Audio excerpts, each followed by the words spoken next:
하나님 말씀 먼저 같이 보겠습니다. 원래 이제 진도는 11장을 넘어가야 되는데 오늘 좀 9장, 10장 좀 보고 나아가려고 합니다. 느헤미야 9장 36절로 38절 그리고 10장 28절 39절인데요. 먼저 9장 36절로 38절 함께 한 목소리로 36절로 38절 읽기를 원합니다. 시작. 우리가 오늘날 종이 되었는데 곧 주께서 우리 조상들에게 주사 그것의 열매를 먹고 그것의 아름다운 소산을 누리게 하신 땅에서 우리가 종이 되었나이다. 우리의 죄로 말미암아 주께서 우리 위에 세우신 이방 왕들이 이 땅에 많은 소산을 얻고 그들이 우리의 몸과 가축을 임의로 관찰하오니 우리의 곤란이 심하오며 우리가 이 모든 일로 말미암아 이제 견고한 언약을 세워 기록하고 우리의 방백들과 레위 사람들과 제사장들이 다 임봉하나이다 하였느니라. 아멘. 10장으로 넘어갑니다. 28절부터 마지막 39절까지입니다. 10장 한 절씩 교독하겠습니다. 제가 먼저 28절 있습니다. 그 남은 백성과 제사장들과 레위 사람들과 문지기들과 노래하는 자들과 느디님 사람들과 및 이방 사람과 절교하고 하나님의 율법을 준행하는 모든 자와 그들의 아내와 그들의 자녀들 곧 지식과 총명이 있는 자들은 다 그들의 형제 귀족들을 따라 저주로 맹세하기를 우리가 하나님의 종 모세를 통하여 주신 하나님의 율법을 따라 우리 주 여호와의 모든 계명과 규례와 율례를 지켜 행하여 우리의 딸들을 이 땅 백성에게 주지 아니하고 우리의 아들들을 위하여 그들의 딸들을 데려오지 아니하며 혹시 이 땅 백성이 안식일에 물품이나 온갖 곡물을 가져다가 팔려고 할지라도 우리가 안식일이나 성일에는 그들에게서 사지 않겠고 일곱째 해마다 땅을 쉬게 하고 모든 빚을 탕감하리라 하였고 우리가 또 스스로 규례를 정하기를 해마다 각기 세겔의 3분의 1을 수납하여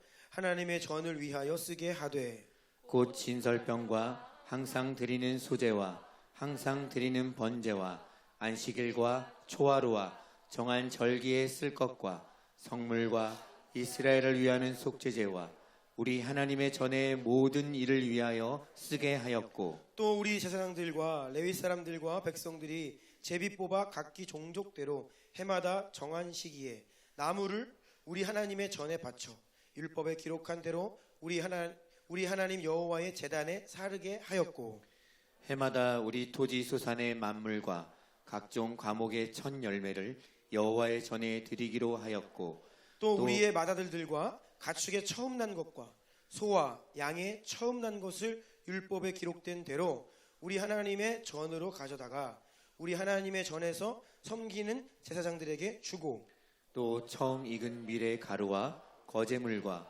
각종 과목의 열매와 새 포도주와 기름을 제사장들에게로 가져다가 우리 하나님의 전에 여러 방에 두고 또 우리 산물의 11조를 레위 사람들에게 주리라 하였나니 이 레위 사람들은 우리의 모든 성읍에서 산물의 11조를 받는 자임이며 레위 사람들이 11조를 받을 때에는 아론의 자손 제사장 한 사람이 함께 있을 것이요 레위 사람들은 그 11조의 10분의 1을 가져다가 우리 하나님의 전 곳간의 여러 방에 두되 곧 이스라엘 자손과 레위 자손이 거제로 드린 곡식과 새 포도주와 기름을 가져다가 성소에 그릇들을 두는 골방 곧 섬기는 제사장들과 문지기들과 노래하는 자들이 있는 골방에 둘 것이라.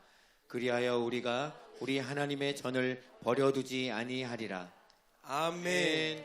아멘. 아멘. 느헤미야 기도회 52일 동안에 이제 기도회가 이제 일주일 정도 조금 넘게 남았죠. 일주일 조금 넘게 남았습니다. 그동안 우리가 먼 여정을 달려왔는데요.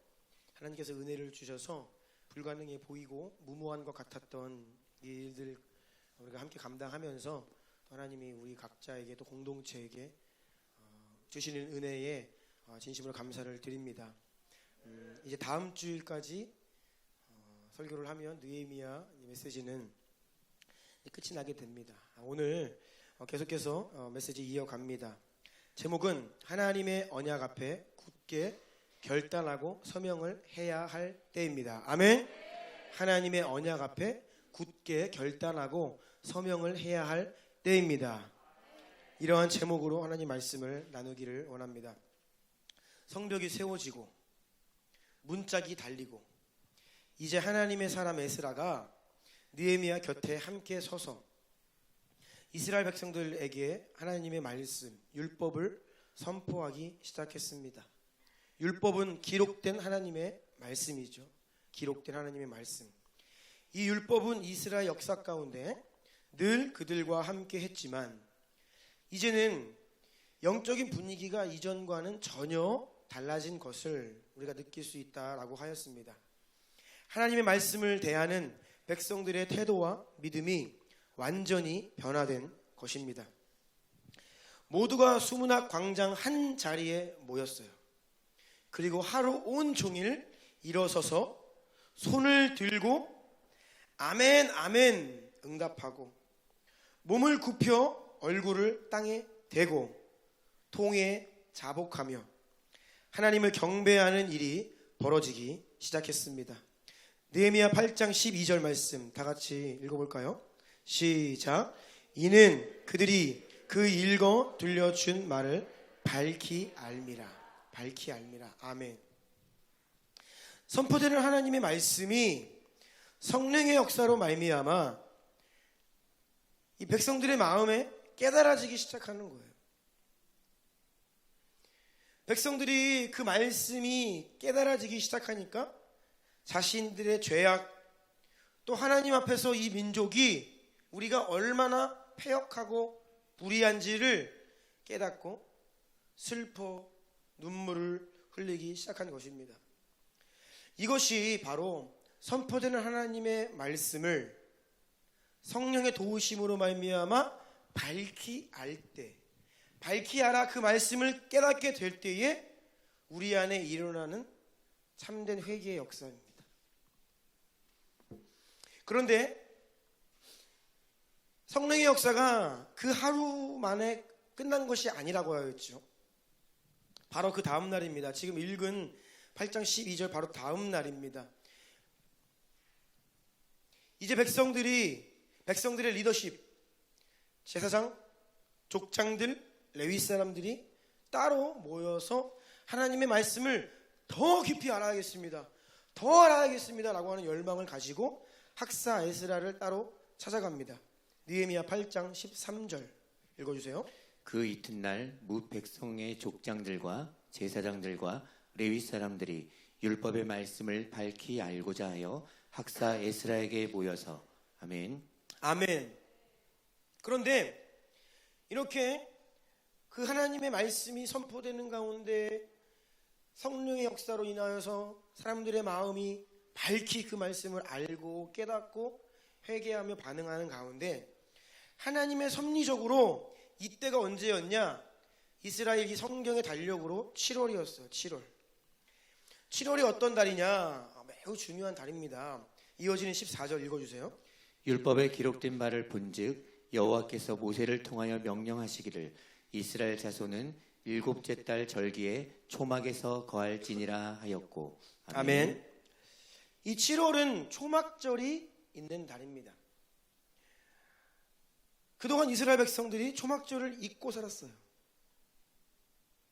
그런데 말씀이 역사가 회복되고 하나님 말씀을 더 깊이 알기를 원한다라고 하며 하나님의 율법 말씀을 자세히 들여다보는데 자신들이 지금 지나고 있는 이제 막 시작된 7월달 성경의 기록을 보니 7월은 초막절이다. 그러면서 초막절에 어떤 일을 해야 되는지에 대한 하나님의 기록된 말씀이 그동안 기록된 말씀이 있었음에도 불구하고 몰랐다는 거예요. 그런데 열리는 거죠. 열리는 것입니다. 그래서 이스라엘 백성들이 예루살렘에 거주하는 사람들뿐 아니라 온 이스라엘 귀환한 포로로부터 돌아왔던 모든 이스라엘 백성들이 초막절을 하나님의 말씀의 명령에 따라 대대적으로 거국적으로 초막절을 지키게 됩니다.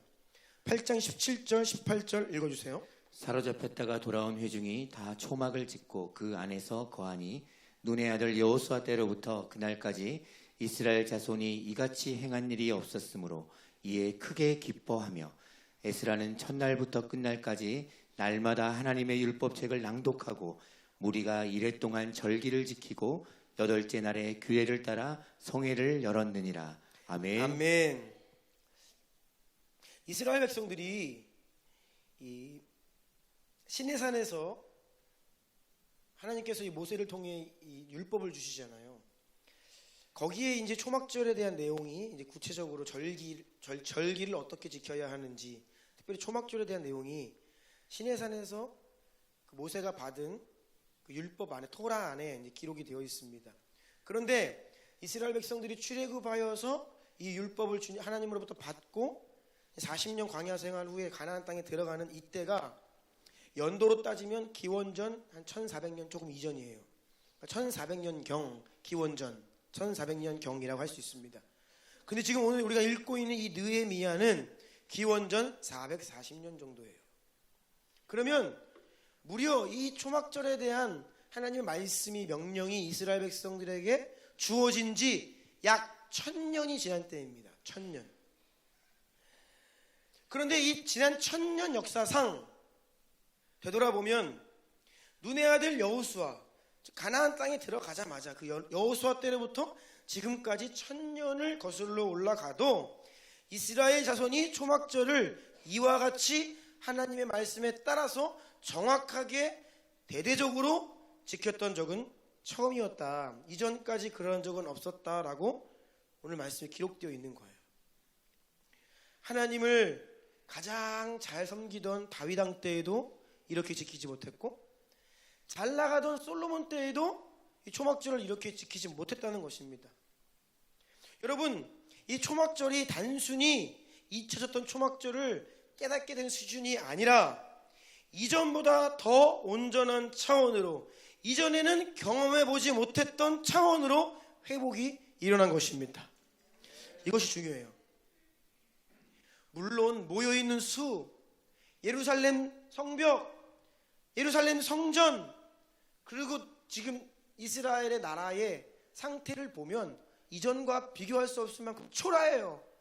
여전히 국가가 없어졌잖아요. 식민지고, 어떻게 보면 성벽도 이전에 비하면 보잘것이 없고, 특히 성전도 너무나 초라해요. 그리고 인구도 뭐 거의 비교할 수 없을 만큼 초라해졌어요. 예전에는 그 일대에서 가장 강력한 부유한 강대국이었다라고 하면 지금은 가장 연약한 민족으로 전락해 있는 이스라엘 백성들. 하지만 이때 그들 가운데 성령의 역사로 말씀이 회복되고 초막절이 회복되는데, 이전과 비교할 때 그 어떤 때보다 더 하나님 보시기에 온전한 초막절의 회복을 경험했다. 아멘. 그러니까 이 에스라를 통해서 선포된 하나님 말씀이 얼마나 강력하게 회중 가운데 역사했는지를 우리가 짐작해 볼 수 있는 것이죠. 초막절을 지킨다? 초막절을 회복한다? 이것은 단순한 퍼포먼스가 아닙니다. 초막절은 엄청난 하나님 나라의 계시가 담겨 있고 풀어져 있는 절기이기 때문이에요. 여러분, 그 7월달, 우리 7월달이 아니라 이 성경의 달력이 7월입니다. 이 7월달 굉장히 중요한, 7월 1일이 어떤 날입니까? 나팔절입니다. 나팔을 부는 날이에요. 나팔절. 7월 10일로 가면 속죄일, 대속죄일입니다.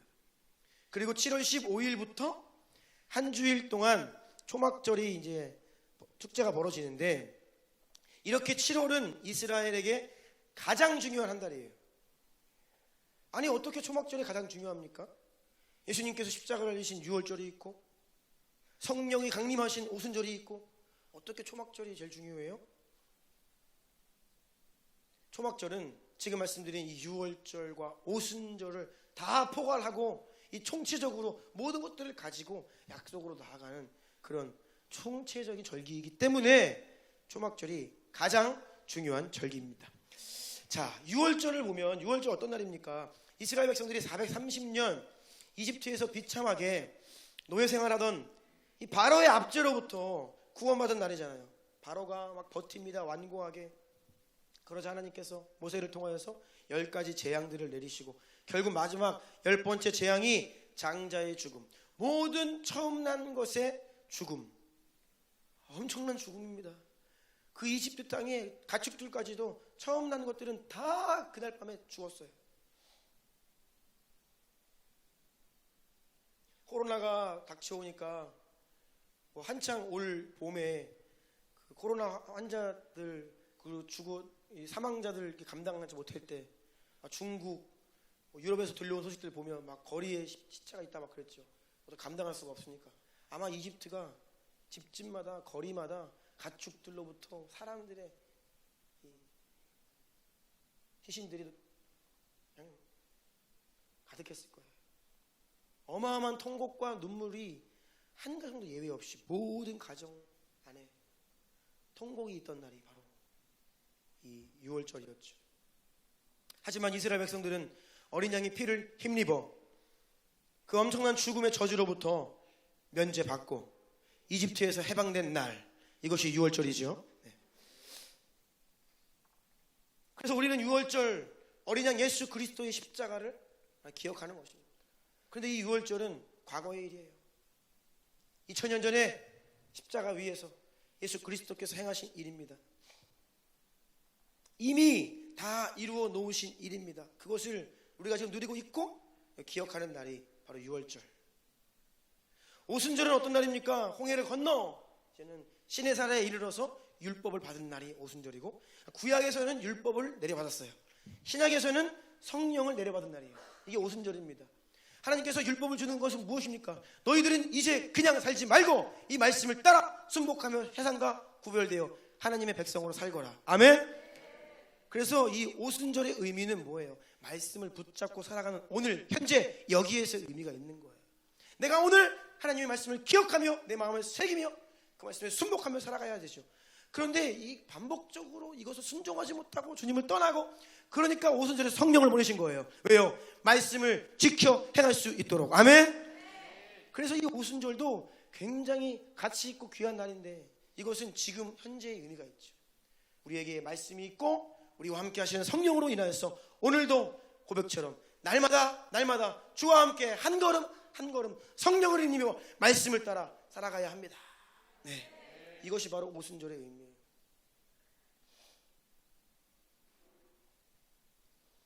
자, 그렇다면 초막절은 어떤 날입니까? 6월절의 은혜를 힘입어서 출애굽하여 홍해를 건너 시내산에서 하나님께로부터 율법을 받은 이스라엘 백성들이 이제는 광야로 들어가죠. 광야. 근데 그곳에서는 내 집이 없어요. 토막을 짓고 불기둥과 구름기둥으로 인도하시는데 움직이면 따라가야 돼요. 장막 접어라. 나팔 소리 막 울리고 지파별로 행군하면서 이제 그 장막을 걷어서 또 구름기둥 따라가는 거예요. 구름기둥이 머물러 서면 다시 그 자리에 텐트 치고. 하지만 그들은 약속의 땅을 바라보고 있습니다. 주께서 약속하신 약속의 땅. 그게 바로 초막 인생이잖아요. 장막 인생. 하늘에서 내려오는 만나 없이는 단 하루도 살 수 없는, 당장에 하루도 살 수 없는 연약한 존재. 임시 거처인 장막 초막에 거하면서 영원한 하나님의 나라를 바라보며 살아가는 하나님의 백성들. 이것이 바로 초막절의 의미인데, 지금 여러분들이 살고 있는 그 집 영원하지 않다는 겁니다. 그 집은 임시 거처예요. 그 집을 떠나야 됩니다. 우리가 살 곳은 영원한 하나님의 나라, 거룩한 성 예루살렘. 아멘. 우리는 하나님 나라의 백성들이고, 부천 시민, 인천 시민, 서울 시민이기도 하지만 그거 다 없어져요. 하나님 나라의 백성들입니다.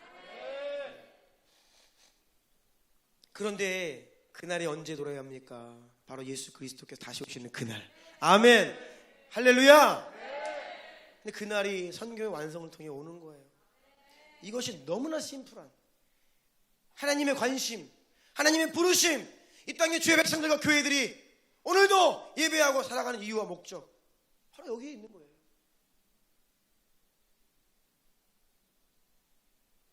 그래서 우리는 어제도 모여 함께 예배하고 남은 열방 중동 땅을 향해 나아가는 이유는 그 원돌이 불쌍하지요.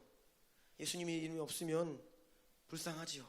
하지만 목적과 방향성을 가지고 영혼 구원의 일을 감당한다는 거예요. 모든 열방 가운데, 모든 종족 가운데 예수 이름이 증거되어야 예수 그리스도께 오시고 영원한 하나님의 나라가 이 땅에 온다는 것입니다. 아멘. 그래서 초막절은 이 유월절과 오순절 다 이제 경험했어요. 유월절 십자가 예수 그 보혈의 대속의 공로에 힘입어 말씀과 성령을 힘입어 이제는 사명을 감당하고 약속의 땅을 향해 나아가는 초막의 인생을 산다. 이게 바로 초막절 안에 담겨있는 총체적인 복음의 계시가 여기 담겨있는 거예요. 여러분 6월절에 머물잖아요. 그러면 개인 구원 받고 끝나는 거예요. 나 구원 받았네, 할렐루야, 나 예수님 믿어, 구원 받았어.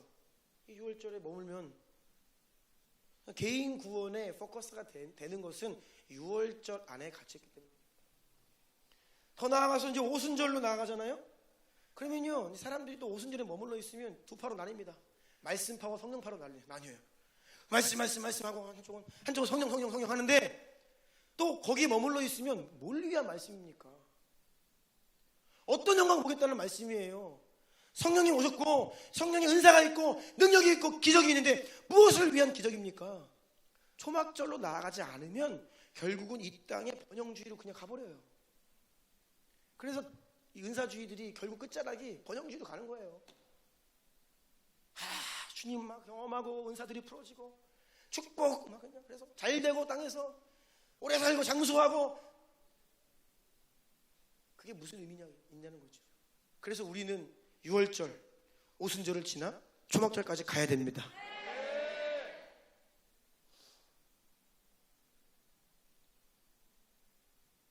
총체적인 복음이 계시되어 있는 초막절. 그래서 여러분 성경을 잘 보시면 솔로몬이 7년 동안의 성전 건축을 합니다. 그런데 이제 유대력으로 8월에 성전 건축이 완공이 돼요. 8월에. 그러면 빨리 봉헌식을 해야 되는데 봉헌식을 안 해요.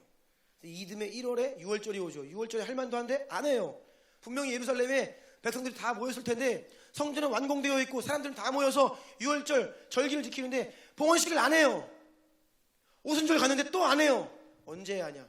11개월 기다려서 초막절에 봉헌식을 해버립니다. 성경을 잘 보세요. 초막절이 가장 중요한 절기라는 것을 우리가 이제 알 수 있는 대목이고요. 그래서 지금도 여러분 이스라엘은 참 특이한 나라입니다. 이스라엘은 우리가 지금 이야기하는 2020년 오늘 며칠이에요? 11월 15일 이 달력을 안 써요. 유대력으로 5천 몇 년입니까 이번에. 그리고 그들은 초막절이 있는 성경에 기록되어 있는 7월을 그들의 1월로 삼아요. 우리는 한참 뭐 추석 지나고 그때 이스라엘에서는 해피 뉴 이어 한다고요. 나팔 불고 대속제일 지나서 초막절 행사 가장 큰 절기로 온 국가가 유대인들은 막 축제를 벌이면서 그때가 새해예요. 그리고 메시아닉 주 유대인들 가운데 예수 믿는 자들 그들은 예수님이 언제 오시냐 물어보면 그들은 지체하지 않고 뭐라고 말하냐? 초막절에 오실 거라고 말합니다. 그래서 이 7월 1일 날 나팔절이 예수님의 재림 나팔이고 이 초막절에 예수님 오신다라고 믿어요. 저는 뭐 때와 시기는 알 수 없으니까 뭐 꼭 무슨 어느 절기에 와야 되느냐 잘 모르겠지만 굳이 성경에서 절기 따져서 예수님이 어느 절기에 오시는 게 가장 잘 어울리느냐? 초막절에 오시는 게 가장 잘 어울려요. 다시 오실 예수 그리스도를 바라보는 것이거든요. 네.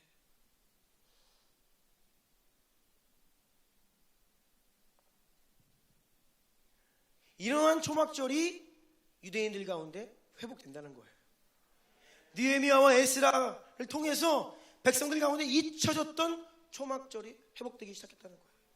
그동안 오랜 시간 바벨론의 포로 종로로 타고 노예로 살면서 나라 잃고 성전 잃어버리고 제사 못 드리고 예배 못하고 포기하고 살았던 그들에게 이제 하나님 나라의 비전이 다시 회복되면서, 아 맞아, 우리는 영원한 하나님 나라의 백성이고 이제는 그 나라를 위해 살아가는 존재들이지. 근데 그것들을 이제 깨달으면서 이제 하나님의 마음들이 이 백성들 가운데 구체적으로 회복되기 시작한다는 거예요. 그리고 이 초막절은 이스라엘의 추수감사절이기도 합니다. 우리가 원래 교회 절기상으로 오늘이 추수감사주일입니다. 그런데 다음 주로 미뤘습니다.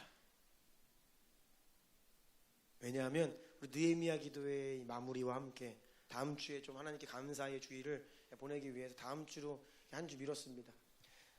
추수감사주일은 미국 교회가 정해놓은 전통이에요. 한국 교회가 미국 교회 전통을 따르다 보니까 11월 셋째 주일을 추수감사주일로 하기 때문에 이것은 특별히 꼭 이날 해야 된다 그런 거 아닙니다.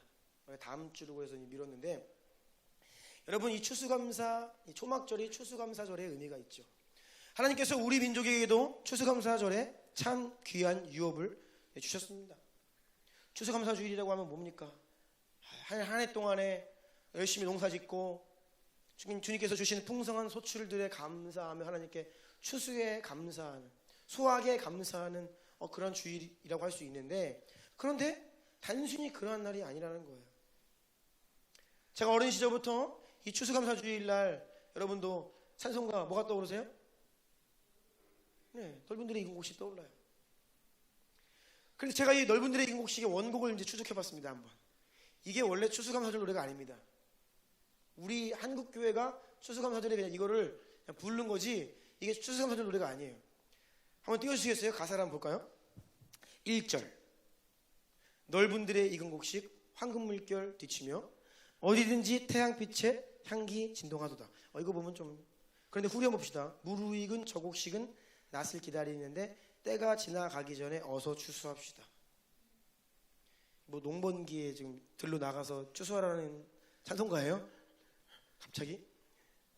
그런 의미가 아니라고. 이 찬송가는요, 농사 잘 짓자, 그런 추수하자 그 의미가 아닙니다. 2절 보면 추수할 것 많은 때에 일꾼 매우 적으니 열심히 있는 일꾼들을 주여 보내주소서. 여기서 많이 듣던 거죠. 뭐예요? 우리가 매일 하는 엘텐트. 주여 추수할 일꾼이 적사오니 일꾼을 보내주시옵소서. 이 찬송은요, 그래서 원래 영혼 추수 노래예요. 추수감사절 노래가 아닙니다. 영혼 추수 노래라고요.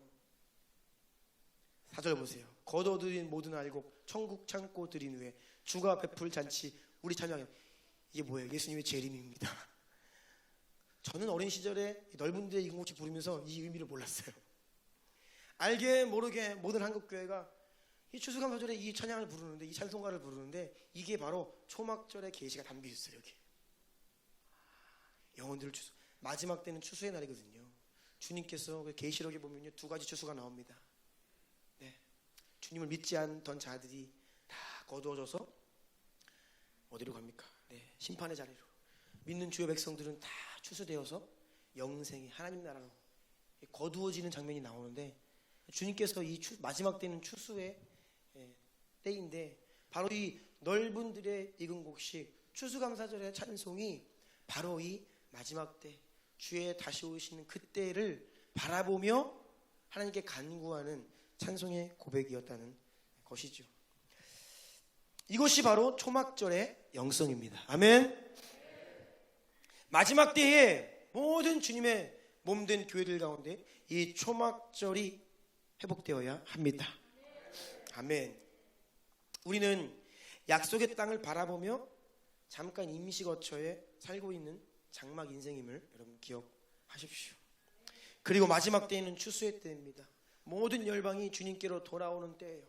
여러분, 제가 부흥을 계속 사모하고 부흥을 위해 기도하고 마지막 때의 추수의 통로로, 열방 추수의 통로로 우리를 사용하여 주십시오 기도를 하는데, 성경을 보면 뿌리는 자, 심는 자, 기르는 자 있는데 누가 있어요? 거두는 자가 있습니다. 마지막 때의 교회는 어떤 교회냐? 거두는 교회예요. 아멘. 거두는 교회예요. 거두는 교회. 추수는요, 이제는 무르익은 영혼들을 거두는. 우리가 잘 준비되면 우리가 이때를 분별하고 주 앞에 말씀과 성령으로 잘 준비되면 우리는 이 마지막 때에 열방을 추수하는 교회로 귀히 쓰임받을 수 있는 것입니다. 아멘. 그래서 다음 주가 추수감사절입니다. 느헤미야 때에도 이 초막절이 회복되었고 우리가 정말로 이전과는 다른 차원의 이 추수감사절 초막절이 우리가 회복되길 축복합니다. 그래 주여 우리에게 일꾼을 보내 주시옵소서. 추수의 통로로 사용하여 주시옵소서. 영혼들과 열방을 힘있게 추수하게 하여 주시옵소서. 이러한 외침과 간구가 주 앞에 올려줘야 돼요. 추수. 이 좋은 말을 신천지가 가져가가지고 추수꾼들이라고 둘둘 짝져가지고 교회 침투에 들어서 걔들이 쓸 게 아니라 우리가 추수꾼이 되어야 합니다. 네, 영혼의 추수꾼. 본래 우리가 추수감사주일은 영혼 추수의 날로 가족들과 이웃들을 초청해서 함께 예배를 드렸는데 올해는 이 코로나 상황으로 인하여서 그냥 지나가지만 여러분 이것은 특별한 날에만 하는 것이 아니죠. 늘 여러분이 추수의 통로 되기를 간구하시고 영혼들을 주님의 전으로 초청하시고 복음을 증거하시고 네, 우리는 계속해서 주님 오시는 그때까지 영혼과 열방에 추수하는 통로로 살아가야 하는 줄로 압니다. 이렇게 초막절을 지나서 진심으로 회개하고 돌이키며 초막절을 지냈던 이 백성들이 이제는 무엇을 하냐? 하나님과의 언약을 갱신하게 돼요. 언약 갱신. 이게 느헤미야 9장과 10장의 내용입니다.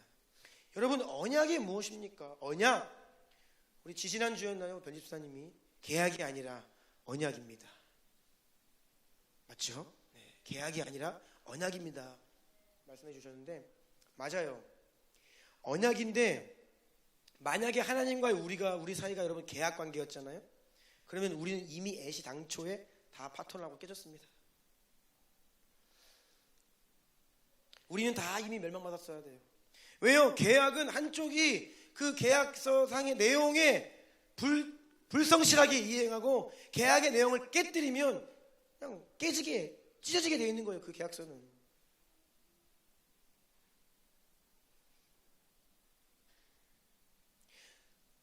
우리는 근데 이 언약에 대한 이해가 너무 떨어지죠. 언약에 대한 컨셉이 없어요. 다 우리는 계약을 생각해요. 계약 관계에 익숙하기 때문입니다.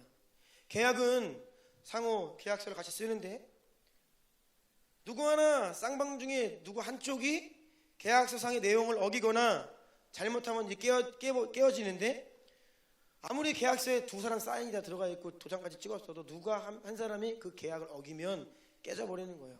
정한 날까지 계약금까지 다 지불했는데 정한 날까지 잔금을 못 가져오면 깨지는 겁니다. 계약금까지 잃어버리는 거예요. 이게 계약이죠. 파기되어 버리고 깨어질 수 있는 게 계약입니다. 하지만 하나님과 우리의 관계는 계약이 아닙니다. 뭐예요? 언약. 네, 언약.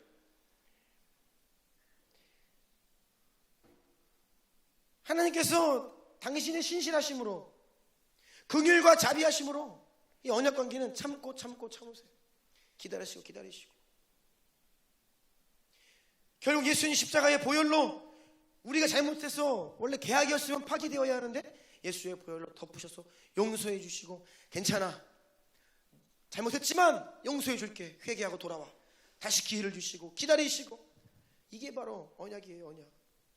다 과거를 잊겠다고 하십니다. 괜찮다 하십니다. 예수 보혈 안으로 들어오라 하시고 회개하고 돌이키고 다시 시작하자고 말씀하시는 거예요. 이것이 언약이에요. 지난 인류 역사 가운데 주님은 우리에게 이러한 언약을 맺으시고 신실하게 지켜오신 거예요. 포기하지 않으시고. 교회의 모습을 보십시오. 여러분 우리 스스로의 모습을 보세요. 이미 깨져도 이미 버림받아도 할 말이 없는 존재들이에요. 여러분 신명기 28장에 한번 보십시오. 나중에 한번 찾아보세요. 신명기 28장에 68절까지 긴 말씀이 있는데 그게 뭐냐? 하나님의 백성들이 하나님과의 약속을 하는 장면이에요. 우리가 주의 말씀대로 하나님의 언약에 충실하고 주님의 명령을 따라 살고 하나님을 경외하고 말씀을 따라 살고 이방의 풍속을 좇지 아니하고 하나님을 경외하고 살겠습니다 라고 주님께 온 백성들이 서약하고 맹세하는 장면이 신명기 28장이에요. 그래서 주여 우리가 주님을 경외하거든 이런 복을 주십시오. 복을 주십시오. 그래서 복에 대한 말이 19절까지 나오는데 20절부터 68절까지 보시면 무섭습니다. 만약 주님 우리가 주 앞에 이렇게 결단하고 서약하고 맹약을 하고 나아가는데 만약 우리가 주님을 떠나면, 만약 우리가 범죄하면, 만약 우리가 이방으로 나아가면, 세상으로 가버리면 이러한 저주가 우리에게 있을지어다. 이 말씀이 68절 말씀 앞에 절절마다 온 백성이 아멘 아멘 아멘 하면서 하나님과 약속을 한 내용이 신명기 28장입니다. 근데 여러분 그 저주 보면요 무섭습니다. 막 우리가 주님께 불의하면 주님 연병이 우리 가운데 일어나게 하시죠. 이런 내용이 있어요. 폐병, 치질, 괴혈병, 온갖 병들 다 등장해요. 그러면서 우리가 주님을 떠나면 이런 병들이 우리에게 올 것이 있을지어다. 아멘. 와, 아빠, 네. 다니엘이가 등장하여서 일어나라 주의 백성들아. 네. 잠자는 주님의 성도들을 깨우고 계십니다. 아, 어떻게 저게 제가 한마디 하고 싶었는데 이렇게 들어오는지. 네, 네. 할렐루야. 아, 예.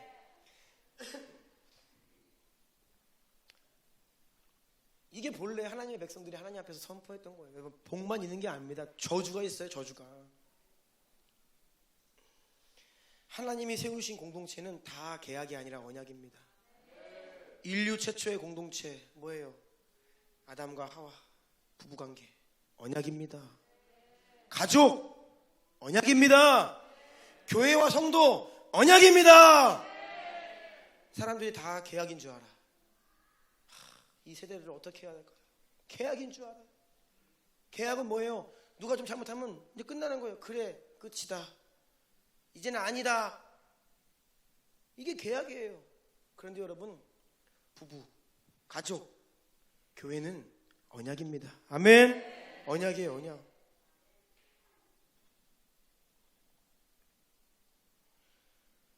그리스도의 언약을 어떻게 주께서 신실하게 지키셨는지를 생각을 하면서 기억을 하면서 우리도 이 언약에 성실한 자들로 계속해서 간구하며 우리 자신을 돌아봐야 되는 거예요.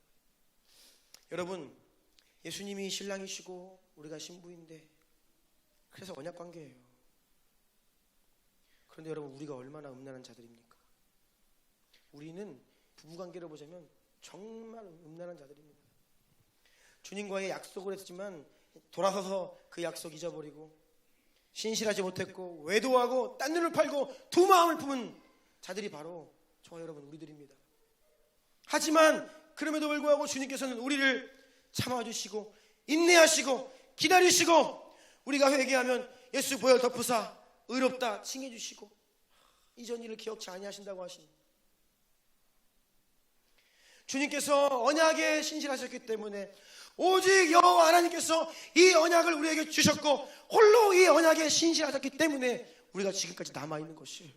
아멘. 이 언약이 없으면 우리는 살 수 없다는 것입니다. 여러분 그러면 이제는 우리가 어떻게 해야 되느냐? 그 언약 앞으로 다시 나아가야 돼요. 그래서 언약 갱신, 이 갱신이라는 말이 세상에서 어떻게 쓰입니까? 계약 기간이 끝나면 그 기간을 연장하는 겁니다. 아니면 계약서를 다시 쓰는 거예요. 이게 재계약, 갱신이라는 말입니다. 그래서 이 이스라엘 백성들이 주의 언약을 잊고 약속을 잊고 말씀을 잊어버리고 포로되어서 만신창이가 되어서 처참하게 살다가 이제는 회복의 때에 성벽이 일어나고 말씀이 선포되고 성령 하나님이 역사하기 시작하시자 그들이 어떻게 해요? 모두가 한 자리에 모여서 이제 다시 한번 이 언약을 갱신하는 거예요. 민족 대표 그래서 84인이 그 하나님의 앞에 어떻게 다시 약속을 하는 겁니다. 다시 약속을 하고 거기에 다 사인을 해요. 인봉을 하고 도장을 찍고 다시 한번 우리 주님께 나아갈 것입니다. 주님이 우리를 포기하지 않고 우리를 기다리셨고 인내하셨기에 신실한 주 앞에 우리가 이 언약에 다시 성실한 자들로 결단을 합니다. 아멘. 이런 언약 갱신이 이제 10장 말씀에 일어나는 건데 한번 느헤미야 10장 28절부터 30절까지 다시 한번 읽어주세요. 그 남은 백성과 제사장들과 레위 사람들과 문지기들과 노래하는 자들과 느디님 사람들과 및 이방 사람과 절교하고 하나님의 율법을 준행하는 모든 자와 그들의 아내와 그들의 자녀들 곧 지식과 총명이 있는 자들은 다 그들의 형제 귀족들을 따라 저주로 맹세하기를 우리가 하나님의 종 모세를 통하여 주신 하나님의 율법을 따라 우리 주 여호와의 모든 계명과 규례와 율례를 지켜 행하여 우리의 딸들을 이 땅 백성에게 주지 아니하고 우리의 아들들을 위하여 그들의 딸들을 데려오지 아니하며 아멘. 아멘. 여기도 저주로 맹세를 하지요. 여러분 원래 성경은 복과 저주입니다. 천국과 지옥이에요. 생명과 사망입니다. 근데 오늘날 이 교회 안에서 사랑, 구원만 얘기하니까 사람들이 예수님 잘 믿으면 뭐 생명이고 복 받는 거고 잘 안 믿으면 그냥 본전 이렇게 생각하는 것 같아요. 아니에요, 여러분. 주님을 신실하게 따지지 않으면 어떻게 해요? 떨어져 나가는 저주가 있다는 겁니다. 그래서 주님은 계속해서 깨어 있으라고 하고 두 마음을 품지 말라 하시고 돌이키라 하시고 회개하라 하시고 뜨거워지라 말씀하시고 첫사랑을 회복하라 말씀하시고 지금 읽으면 이 28절로 30절 보니까 뭐예요? 이방 사람들과 절교. 이게 무슨 의미입니까? 이제는 이방 사람들과 그들에게 우리의 자녀들을 내어주지 않겠습니다. 막 결혼하고 잘 먹고 잘 살다고 했죠. 당시에 그 땅에서 돈 있던 자들, 권세 있던 자들, 그 가문들과 같이 결혼하고 시집 보내고 그래서 좀 부귀영화를 누리고 적당히 했다는 거예요. 적당히. 더 이상 세상과 버타지 않고 타협하지 않고 적당히 섞여서 애매모호하게 살지 않고 이중생활하지 않고 썬데이 크리스찬 아니고 풀타임 크리스찬으로. 아멘? 예, 풀타임 크리스찬이지 파스타임 크리스찬이 어디 있어요? 예? 구별된 하나님 나라의 백성으로 살겠습니다 라고 이 언약을 갱신하면서 저주로 맹세를 하는 거예요. 이어지는 10장 31절 말씀 다 같이 읽어볼까요? 시작. 혹시 이 땅 백성이 안식일에 물품이나 온갖 곡물을 가져다가 팔려고 할지라도 우리가 안식일이나 성일에는 그들에게서 사지 않겠고 일곱째 해마다 땅을 쉬게 하고 모든 빛을 탕감하리라 하였고 아멘. 아멘. 이 안식일과 안식년, 이 희년 이러한 하나님 말씀을 이제 우리가 기억하고 따르겠습니다라고 하나님께 다시 서약을 하는 겁니다. 여러분 안식일, 면제년, 안식년, 희년 잘 생각하면요 세상에 이 계산기를 두들기면 미련한 짓입니다. 내가 이만큼의 땅이 있어서 1년 농사지면 매출이 이만큼이 나오는데 7년째 1년 놀려야 돼요. 사람들이 보면 쟤들 왜 저래 그러죠. 1년치 연봉이 날아간다고요. 안식일에 자꾸 이 예루살렘 성으로 이방인들이 물건 가지고 와가지고 막 판다는 거예요. 성문 걸어 잠그고 못 들어오게 하고 안식일은 그거 하지 말아라. 일하지 말아라. 하루 일하면 장사하시는 분들은 하루 일 안 하면 하루 매출 날아가는 거죠. 그런데 사람들이 또 주말에 많이 소비를 하잖아요. 이것은 세상의 시스템에 들어가서 살지 않겠다는 선언입니다.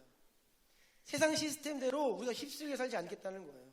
구별되어서 우리는 이 땅의 시스템이 아니라 하나님 나라의 시스템. 아멘? 하나님의 은혜의 법칙을 힘입어 살겠다라고 선언을 하는 거예요.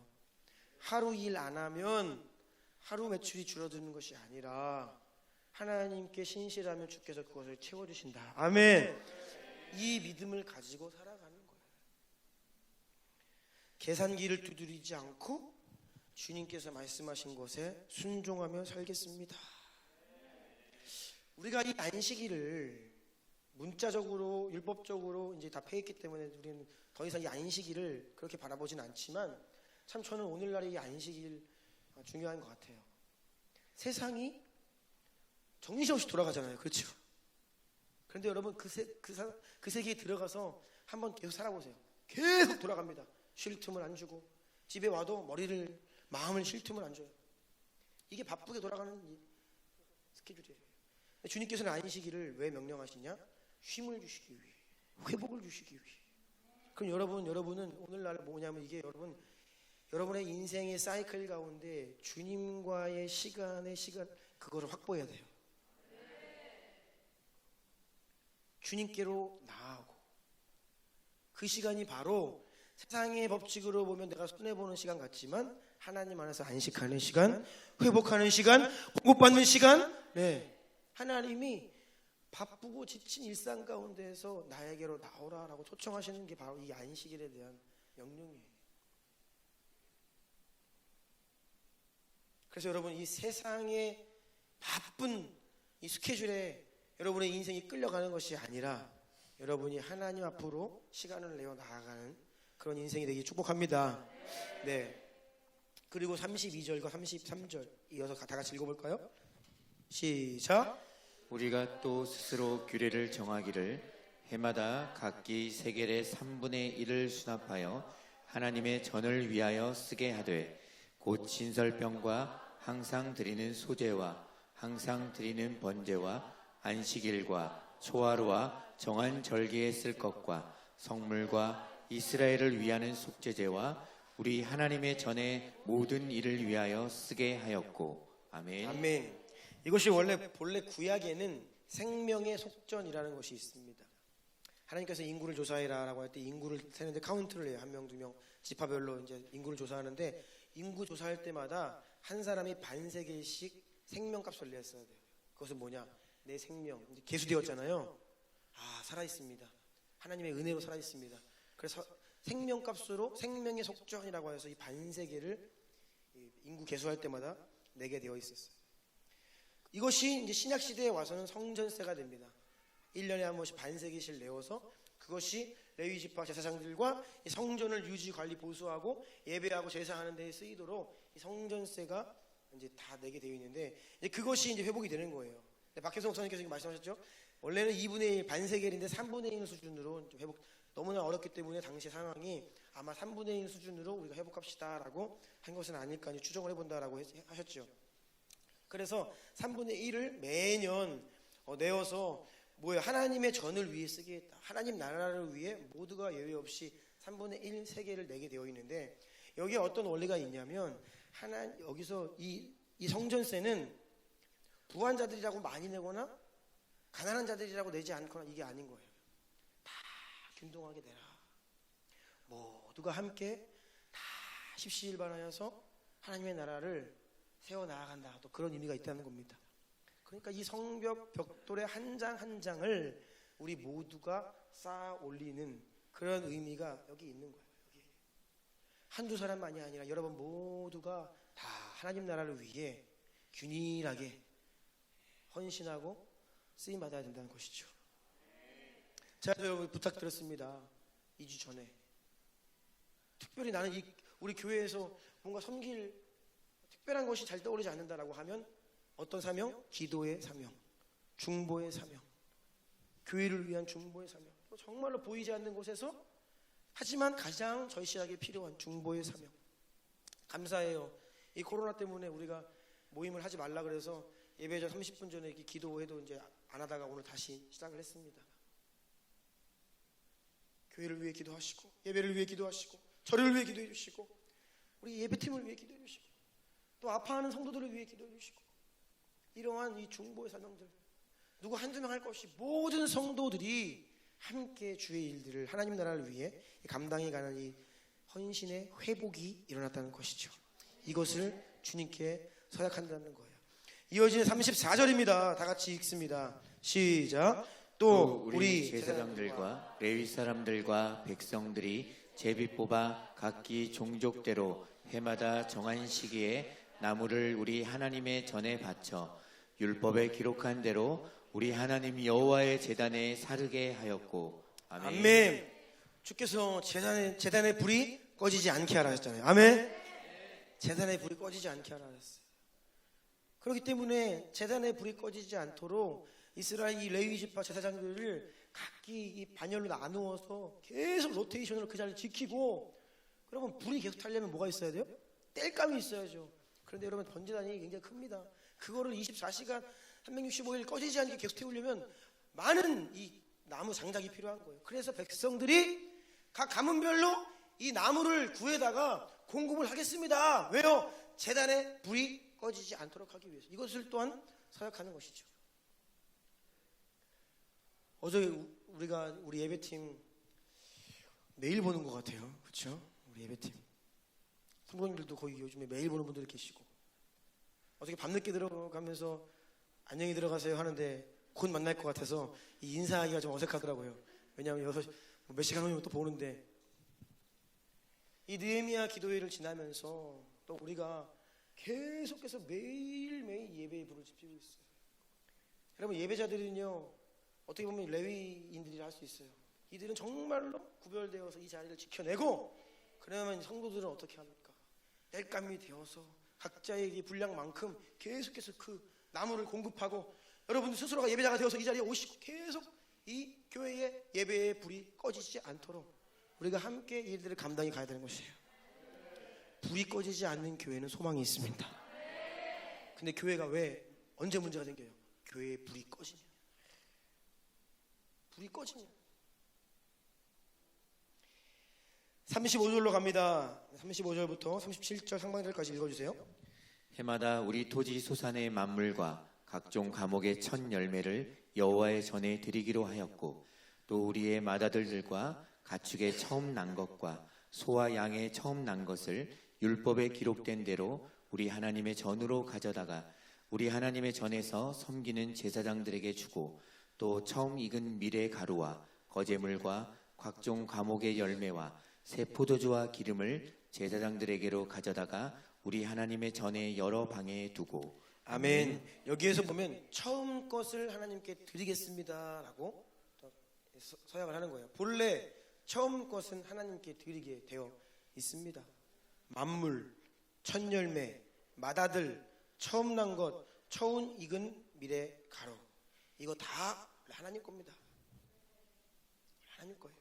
그래서 출애굽기 13장 말씀을 보면 왜 그러냐, 이스라엘 백성들이 출애굽을 할 때 6월절에 원래 첫째는 다 죽었어야 돼요. 그런데 어린 예수의 보혈을 힘입어 너희가 본래 죽었어야지만 살았다. 그러니까 네 생명 내 거다. 이게 하나님 말씀이에요. 그래서 모든 이스라엘 백성들은 다 첫째 것은 다 하나님 거예요. 그래서 이 가축들은 드려야 됐어요. 곡물도 드려야 했습니다. 첫째 아들은 어떻게 해요? 대속을 해야 됐어요. 그래서 아들 대신하여서 가축을 잡아서 드려야 됐어요. 또는 첫째 아들 하나님께 드려요. 목사님들 가운데 이 첫째 아들을 들으시는 분들이 간혹 계십니다. 물어보지도 않고 첫째 아들은 주님의 것입니다. 저도 약간 좀 그런 건데, 막내지만 첫째 아들이라 그냥 드리는 거예요. 아니면 대속을 하든지. 이것이 잊혀져 있었다는 것이죠. 그런데 여러분, 처음 것은 물론 뭐 첫째가 제일 귀하고 둘째는 안 귀하다, 그건 아닙니다. 그런데 부모님들 마음에 처음 얻은 생명은 또 특별한 의미가 있잖아요. 그래서 우리에게 처음 것이다, 만물이다, 이것은 가장 가치 있는 것, 나의 생명과도 같은 것, 아멘. 이거 주님 것이다, 주님께 드리겠습니다 라는 서약을 한다는 것이 너무 아름다운 고백이죠. 이러한 고백이 우리 가운데 회복되어야 합니다. 가장 좋은 것을 주님께 드리는 믿음의 회복. 다음 10장 37절 하반절 읽어주세요. 또 우리 산물의 11조를 레위 사람들에게 주리라 하였나니, 이 레위 사람들은 우리의 모든 성읍에서 산물의 11조를 받는 자임이며. 아멘. 또 11조의 회복을 또 서약을 합니다. 11조, 나는 주를 위해 삽니다. 내 공급은 다 주님께서 주신 것입니다. 네, 이러한 고백을 하면서 이 11조 회복을 또 선포하는 거예요. 지금 굉장히 많은 내용을 말씀드렸죠. 이 모든 것들이 하나님의 명령이었고 율법의 내용들이었는데 잊고 살았다는 거예요. 그렇게 하지 않았다는 것입니다. 사실은 토라 율법의 내용은 훨씬 많지만 몇 가지 핵심적인 회복해야 될 것들을 대표 84명이 이 내용들을 적고 저주로 맹세하며 서명을 하게 돼요. 누구 앞에서? 하나님 앞에서. 그래서 여러분, 신앙생활은, 언약은 하나님 앞에 다시 결단하고 서명을 해야 됩니다. 아멘. 하나님은 변함없이 우리에게 신실하세요. 그런데 문제는 우리에게 있어요. 우리가 그것을 깨뜨리려고 하고 자꾸 잊어버리고 불성실하고. 그래서 그 언약 앞에 우리가 다시 한번 나와 언약을 갱신해야 돼요. 마지막 때 하나님께서 하실 일이 분명히 있고, 하나님이 우리 공동체와 여러분의 인생과 가정을 사용하실 텐데, 그것을 위해서 우리를 어떤 자리로? 언약의 갱신의 자리로 부르고 계신 거예요. 그래서 여러분들 이제는 결단하셔야 됩니다. 서명을 해야 됩니다. 아버지, 제가 이렇게 불의했습니다. 회개하시고 결단하시고 서명을 하시고, 이제는 우리가 주 앞에 그렇게 성실한 자들로 서야 되는 때가 오고 있는 것입니다. 우리 좀 예배팀 나와주시고요.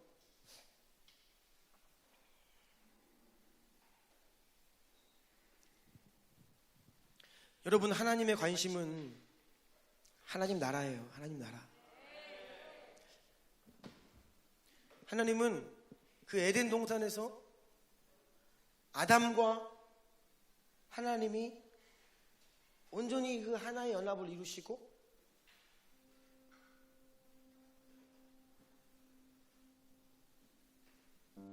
교제하셨던 것처럼 그 회복을 주님은 지금 바라고 계세요. 하나님은 하나님의 나라에 관심이 있으시고, 그 하나님의 나라의 회복을 위해 지금도 일하고 계시는 것을 기억하십시오. 네. 그런데 우리의 관심이 자꾸 다른 데 있다는 거예요. 내 인생도, 내 가정도, 내 모든 것도 다 하나님 나라를 위해 존재하는 것인데, 하나님 나라는 없고 내 인생만 있는 거예요. 자꾸.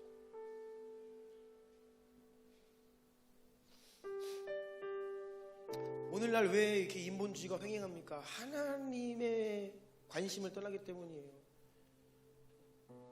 인류 평화를 외치는 사람들 많습니다. 근데 인류 평화가 어떻게 옵니까? 세상은 그 평화를 추구하면서 결국 그래서 적그리스도에게 속는 거예요. 마지막 때 유일한 왕으로 예수 그리스도께서 오셔야 평화가 시작되는 겁니다. 아멘. 어제 제가 말씀드렸잖아요. 예수 없으면 분열이에요. 예수 없으면 잘 되는 것 같다가 깨집니다. 예수 없으면 간도 다 빼질 것 같다가 뒤통수 치는 거예요. 세상이 그래요.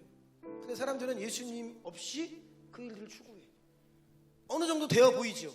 안 됩니다. 많은 사람들이 환경에 관심이 많아요. 환경 문제, 인권, 아름다운 세상을 꿈꾸는데 이 모든 것들이 누가 하냐고요. 누가? 예수 그리스도께서 왕으로 오셔야 합니다. 아멘. 그래야 이 땅 가운데 예수께서 왕으로 오셔서 우리가 한 번도 경험해 본 적 없는 정말 최고의 왕인 거예요. 인격도 최고, 완벽해. 능력도 최고, 문물을 겸비하고 모든 것들을 갖춘 그 왕께서 이 땅 가운데 통치하신 그 천년왕국이, 여러분, 그 회복의 시간이에요. 우리가 그렇게 꿈꾸는 좋은 공기, 좋은 물, 이 모든 것들이 누가 오셔야 된다고요? 예수님, 예수 그리스도께서 오셔야 됩니다. 사람들은 예수님 없이 이 땅에서 무언가를 이루어보려 하는 것들, 자기들의 바램을 이루어가는 것 같지요. 주님과 멀어집니다. 주님과 멀어져요. 왜입니까? 세상이 모르는 두 가지가 있어요. 이걸 모르기 때문에 항상 넘어지는 거예요. 첫 번째, 자기들이 죄인인 걸 몰라. 뭐 능력 있는 줄 알아요? 본인들이 뭐 학벌 좀 있고 좀 스펙 좀 있고 내가 이런 인생을 살았다 하면 내가 뭐 큰 사람이 되어서 많은 일을 할 줄 알아요?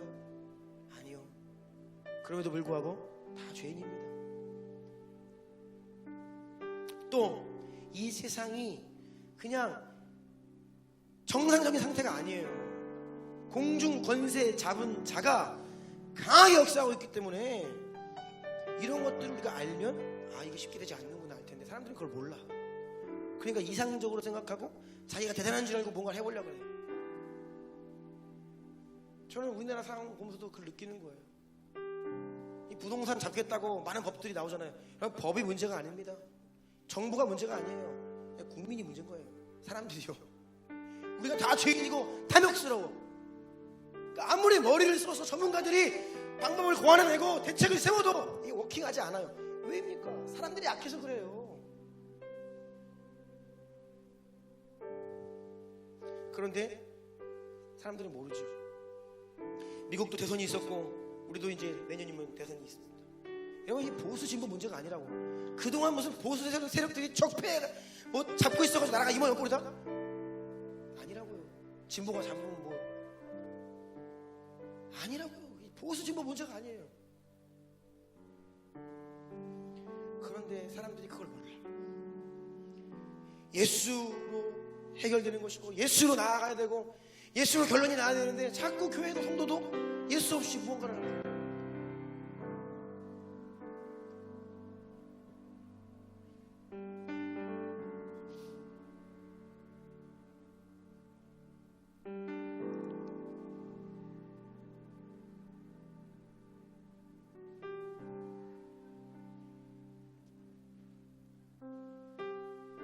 우리가 언약을 오늘 갱신해야 됩니다. 느헤미야 한 주가 남았는데 여러분 각자의 상황 가운데 하나님 말씀하시고 도전하신 것들 가지고 이제는 회개하시고 돌파가 왜 없냐? 결단 안 하기 때문이에요. 서명을 안 하기 때문에 돌파가 없는 거예요. 은혜 받을 수 있습니다. 터치가 오고 때로는 경험도 하고 눈물도 흘릴 수 있습니다. 그런데 결단하고 서명하지 않으면, 언약에 신실하지 않으면 결국은 우리는 이전 상태로 돌아가는 거예요. 저는 잘하고 있는데요, 저는 이렇게 하고 있는데요. 만약에 여러분들 가운데 그런 마음이 있다라고 하면 큰일 난 겁니다. 큰일 난 거예요. 사도 바울은 내가 이미 얻었다 함도 아니요 온전히 이루었다 함도 아니라 오직 내가 그리스도 예수께 잡힌 바 된 그것을 잡으려고 달려가노라. 아멘. 우리는 어제의 내 모습에서 또한 오늘 새로운 결단이 있어야 돼요. 왜요?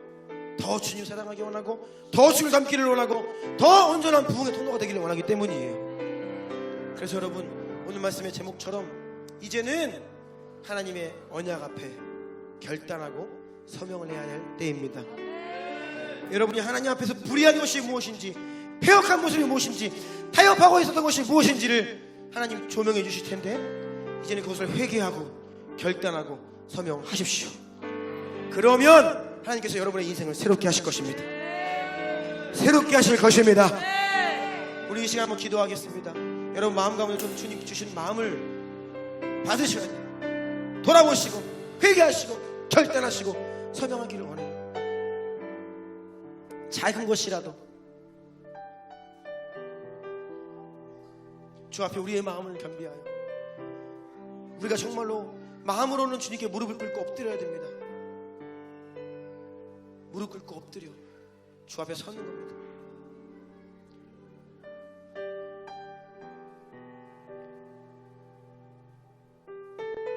이렇게 여러분의 인생을 조명해 보시고 여러분의 가정을 조명해 보시고 여러분의 믿음을 조명해 보십시오. 그리고 주님 주시는 마음이 있으시면 여러분 회개하시고 돌이키시고 결단하시길 축복합니다. 우리 주의 이름 한번 부르고 그런 시간이 갖기를 원합니다. 주여, 주여.